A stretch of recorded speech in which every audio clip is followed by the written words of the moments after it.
dari kelompok 9 akan menyampaikan hasil diskusi kelompok kami yang berjudul Pendidikan Seumur Hidup. Dan sebelum itu, saya ingin menyapa kita semua dalam bahasa daerah kita Nias, Yahoho. Yang kami hormati Sir Hasrat Sozanolo Harefa selaku dosen pengampu mata kuliah pengantar pendidikan di Prodi Bahasa Inggris khususnya di kelas B. Dan yang saya kasihi teman-teman semua kelas B Prodi Bahasa Inggris. Dan sebelum kami menyampaikan hasil diskusi kami, izinkanlah kami untuk memperkenalkan diri. Teman kami yang pertama Esther Zebua sebagai penyaji pertama, dan yang kedua saya sendiri Fitriani Zega sebagai moderator sekaligus penyaji kedua, dan teman kami yang ketiga Lisnayanti Gea sebagai penyaji ketiga. Oke, langsung saja mari kita dengarkan penjelasan pertama yang akan disampaikan oleh penyaji pertama. Kepada teman kami persilakan. Baik, pada kesempatan ini saya akan menjelaskan pengertian pendidikan seumur hidup. Pendidikan adalah modal utama bagi setiap manusia. Mengapa saya katakan pendidikan merupakan modal utama bagi setiap manusia? Karena pada hakikatnya setiap manusia dianggap berharga jika memiliki pendidikan dan berguna bagi sesamanya. Masa pendidikan sangatlah panjang. Banyak yang beranggapan bahwa pendidikan memiliki batas usia, batas waktu tertentu. Namun pada kenyataannya, pendidikan tidak mengenal batas usia dan batas waktu tertentu. Banyak sekali pendapat ahli mengenai pendidikan seumur hidup. Namun ada 3 yang menjadi dasar atau yang menjadi pengertian secara umum mengenai pendidikan seumur hidup. Yang pertama yaitu mengenai Stephen yang beranggapan bahwa pendidikan seumur hidup adalah seluruh individu yang mempunyai kesempatan secara sistematik terorganisir untuk instruction dalam studi dan learning dalam menjalani kehidupannya. Yang kedua menurut Silva mengatakan bahwa pendidikan seumur hidup adalah pendidikan yang dapat dilakukan di mana saja, kapan saja, bisa dilakukan di sekolah, di rumah, dan di lingkungan sekitar. Sedangkan menurut Cropley, pendidikan adalah hal yang mendasar yang menjiwai setiap organisasi pendidikan yang ada. Makna dan urgensi pendidikan seumur hidup. 1. Keadilan. Paul menjelaskan bahwa makna pendidikan seumur hidup adalah mendorong masyarakat dan setiap status masyarakat agar memiliki kesempatan untuk merealisasikan potensinya dalam menggapai cita-citanya untuk pendidikan seumur hidup. Yang kedua yaitu pertimbangan ekonomi. Cropley dan Gross menyebutkan terdapat kebutuhan yang semakin meningkat untuk memperluas pelayanan pendidikan di negara yang sedang berkembang. Untuk perluasan pendidikan dan untuk meningkatkan kualitas pendidikan hampir tak tertanggulangi. Nah, itu merupakan salah satu permasalahan dalam pendidikan. Yang ketiga yaitu peranan keluarga yang berubah. Dalam mengatasi keluarga yang sedang berubah, pendidikan seumur hidup dapat memperlengkapi kerangka organisasi yang memungkinkan pendidikan mengambil alih tugas yang dulunya ditangani oleh keluarga. Yang keempat yaitu peranan sosial yang sedang berubah. Perkembangan ilmu dan teknologi di masyarakat yang sedang berkembang di mana berbagai perubahan tampak pada masyarakat tersebut secara jelas. Keadaan ini menyebabkan pendidikan khususnya harus berisi training yang kuat dan memainkan peranan sosial yang amat beragam untuk mempermudah individu melakukan penyesuaian terhadap perubahan hubungan antara mereka dengan orang lain. Yang kelima yaitu perkembangan iptek. Sudah tidak asing lagi sekarang iptek sudah begitu maju di daerah kita ataupun di dunia. Betapa luasnya pengaruh perkembangan iptek ini, baik dalam sektor pembangunan. Meskipun diakui bahwa pengaruh tersebut di dalam dunia pendidikan belum jauh terjadi pada dunia pertanian, industri, transportasi, dan komunikasi. Di kawasan ASEAN, berbagai inovasi pendidikan sudah banyak didiseminasikan sejak tahun 70-an, seperti SD Pamong, SMP terbuka, belajar jarak jauh, dan lain-lain. Di sisi lain, muncul pendekatan-pendekatan baru dan perubahan orientasi dalam proses belajar mengajar. Konsep pengembangan tingkah laku, perubahan peran guru dan siswa, munculnya berbagai tenaga pendidikan non-guru, pendayagunaan sumber belajar yang semakin bervariasi, dan lain-lain. Untuk Indonesia sendiri, konsepsi pendidikan seumur hidup baru dimulai di masyarakat melalui kebijakan negara yang menetapkan prinsip-prinsip pembangunan nasional, yaitu yang pertama, pembangunan nasional dapat dilaksanakan dalam rangka pembangunan manusia Indonesia seutuhnya dan pembangunan seluruh rakyat Indonesia. Yang kedua, pendidikan berlangsung seumur hidup dan dapat dilaksanakan dalam lingkungan keluarga, sekolah, maupun masyarakat.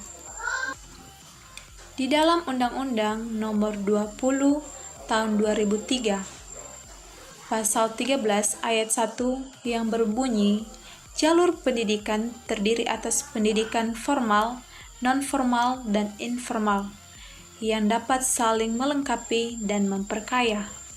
Jadi, dapat pula dikatakan bahwa pendidikan dapat diperoleh dalam dua jalur, yaitu yang pertama, pendidikan dapat diperoleh dalam jalur sekolah, dan kedua, pendidikan dapat diperoleh dalam jalur di luar sekolah. Jalur pendidikan sekolah meliputi pendidikan formal yang terdiri atas pendidikan dasar, pendidikan menengah, dan pendidikan tinggi. Dan jenis pendidikan ini mencakup pendidikan umum, kejuruan, akademik, profesi, vokasi, keagamaan, dan khusus. Sedangkan jalur pendidikan luar sekolah meliputi pendidikan non-formal dan informal. Pendidikan non-formal ini diselenggarakan bagi masyarakat yang memerlukan layanan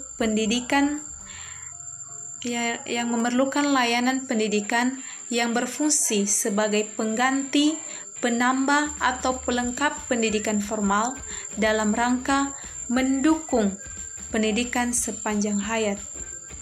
Pendidikan non-formal ini juga berfungsi mengembalikan potensi peserta didik dengan penekanan pada penguasaan, pengetahuan, dan keterampilan fungsional, serta mengembangkan sikap kepribadian hidup.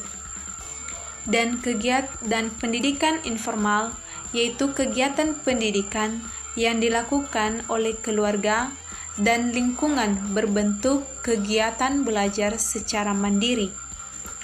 Dan pendidikan keluarga ini juga merupakan pendidikan yang termasuk jalur pendidikan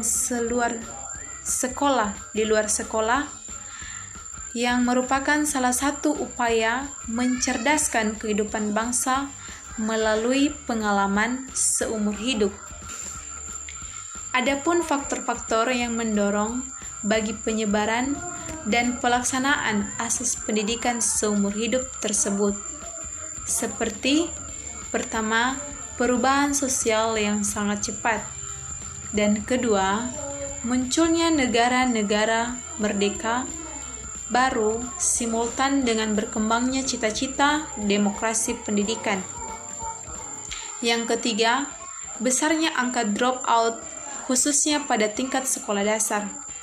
Yang keempat, kemajuan ilmu pengetahuan dan teknologi yang sangat cepat menuntut kita untuk terus-menerus belajar. Yang kelima, perubahan teknologi. Yang keenam, faktor-faktor vokasional. Yang ketujuh, kebutuhan-kebutuhan orang dewasa. Yang kedelapan, kebutuhan anak-anak awal. Baik, itu saja penjelasan dari konsep dasar pendidikan seumur hidup, dan pembahasan selanjutnya akan dilanjutkan oleh teman kami, Lisnayan Tigea. Baik, sekarang kita masuk pada bagian D, yaitu implikasi konsep pendidikan seumur hidup. Nah, implikasi diartikan sebagai akibat langsung atau konsekuensi dari suatu keputusan tentang pelaksanaan pendidikan seumur hidup. Dan hubungannya dengan pendidikan memberikan kecakapan membaca, menulis, menghitung, atau disebut dengan 3M, yang fungsional bagi anak didik. Nah, implikasi pendidikan seumur hidup ini pada program pendidikan dapat dikelompokkan menjadi beberapa kategori. Yang pertama, yaitu pendidikan baca tulis fungsional. Maksudnya, pengetahuan-pengetahuan baru dapat diperoleh melalui bacaan. Bagi anak didik secara fungsional diberikan kecakapan membaca, menulis, dan berhitung untuk diberikan atau disediakan bacaan. Yang kedua, yaitu pendidikan vokasional. Nah, pendidikan vokasional adalah pendidikan yang mengacu kepada penguasaan keahlian terapan tertentu. Dengan demikian, pendidikan terapan yang didapat akan lebih banyak praktiknya dibandingkan dengan teori. Yang ketiga, yaitu pendidikan profesional. Nah, pendidikan profesional adalah pendidikan tinggi setelah pendidikan sarjana yang mempersiapkan peserta didik untuk memiliki pekerjaan dengan persyaratan keahlian khusus. Dan pada lulusan pendidikan profesi ini akan mendapatkan gelar profesi. Dan yang keempat yaitu pendidikan ke arah perubahan dan pembangunan. Nah, dan ini ditandai dengan pesatnya perkembangan iptek yang sekarang telah memengaruhi berbagai dimensi kehidupan masyarakat sehingga bisa mendorong ke arah perkembangan yang lebih pesat dan memperluas wawasan serta mencerdaskan rakyat. Dan pendidikan bagi anggota masyarakat dari berbagai golongan usia agar mereka mampu mengikuti perubahan sosial dan pembangunan juga merupakan konsekuensi penting dari asas pendidikan seumur hidup. Yang terakhir atau nomor 5 yaitu pendidikan kewarganegara dan kedewasaan politik.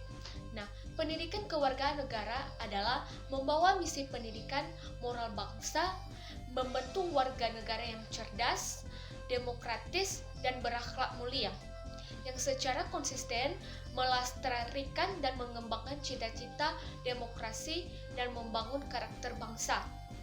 Sedangkan pendidikan politik adalah proses pembelajaran dan pemahaman tentang hak, kewajiban, dan tanggung jawab setiap warga negara dalam kehidupan berbangsa dan bernegara. Demikianlah dari penjelasan saya tentang bagian D, implikasi konsep pendidikan seumur hidup. Saya kembalikan kepada moderator. Terima kasih. Baik teman-teman, demikianlah hasil presentasi kami dari kelompok 9. Kami menyadari bahwa sungguh banyak kekurangan kami dalam menyampaikan materi kami ini. Untuk itu, saran dan kritik dari teman-teman sangat kami butuhkan untuk perbaikan di masa yang akan datang. Demikian, terima kasih.